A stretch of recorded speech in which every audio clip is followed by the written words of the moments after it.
Good morning, my YouTube viewers. It is Palestine here. I wanted to make you another video. So what I wanted to do is I want to talk about some of my cousins who've died. That's what I've talked about previously. And now what I want to talk about is my cousin who had a heart transplant. And I think I made a video on it earlier, but I'm going to make a video again because I don't remember if I made the video or not. And basically, I'm about 5 or 6 years older than she is. And basically, when she was close to 40, around that age, 30, late 30s, early 40s, she started having heart attacks. And then I think they gave her a pacemaker. I think they did. And the pacemaker didn't work. She still kept on having heart attacks, even though she had a pacemaker. And then they decided that because the pacemaker wasn't keeping her from having heart attacks, they decided they'd give her a heart transplant. So she was on the heart transplant list. And so she had to go to Arkansas to get the heart transplant. And the reason why is because they didn't do heart transplants in Nevada, where she was living. And obviously she didn't have any money, so she had to have the heart transplant on the government's dime. And the heart doctors told her not to worry about how she was going to pay the bill. And she even got a social worker who was going to help her.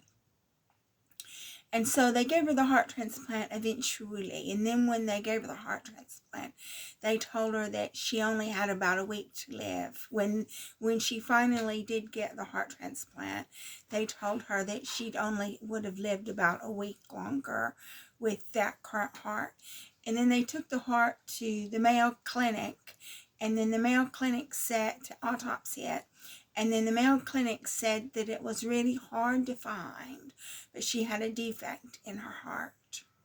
And it was a genetic defect. So we believe that she got this defect from our grandfather, who also died of a heart attack. And so now what they're saying to me is, because I'm diabetic, they're saying that I've got bleeding in my eye, which is a hemorrhage in my eye. And they said that that's related to the heart. And they were asking me, did I have any heart conditions? And I just said, well, I don't know. And a month or so ago, about a month ago, I had to go to get blood tests done because I'm diabetic. And they also did an ECG, I believe it was. And when they did the ECG, they said I was okay and I could go home. So far, I haven't got a heart defect. But I just wanted to talk about that. And the reason why is because so far I've had 3 cousins that I know of who have died.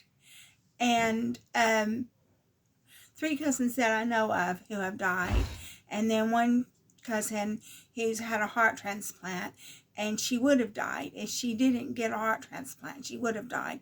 So I guess she's been reborn. So I haven't spoken to her since she's had the heart transplant.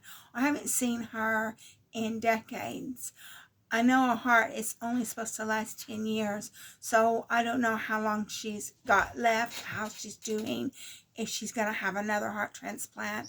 I've heard that people who have organ transplants generally take on the characteristics, some of the characteristics of their donor, and so that's quite interesting. So I would have been interested to find out if she took any of the characteristics of her donor. She had any memories or any preferences or anything like that that the donor had, because I've read articles in magazines about people who've had transplants, and they've taken on characteristics of their donors. So that's it. This is all I can think of for family members who've died, and one who almost died and had a heart transplant. So tomorrow in my next videos, I'm going to be talking about continuing on what happened when I was at the first grade in Mableville Elementary School. So thank you so much for watching my video. If you like my video, please like and subscribe, and I will be making some more videos for you about my many experiences that I have survived that has made me the person I am today.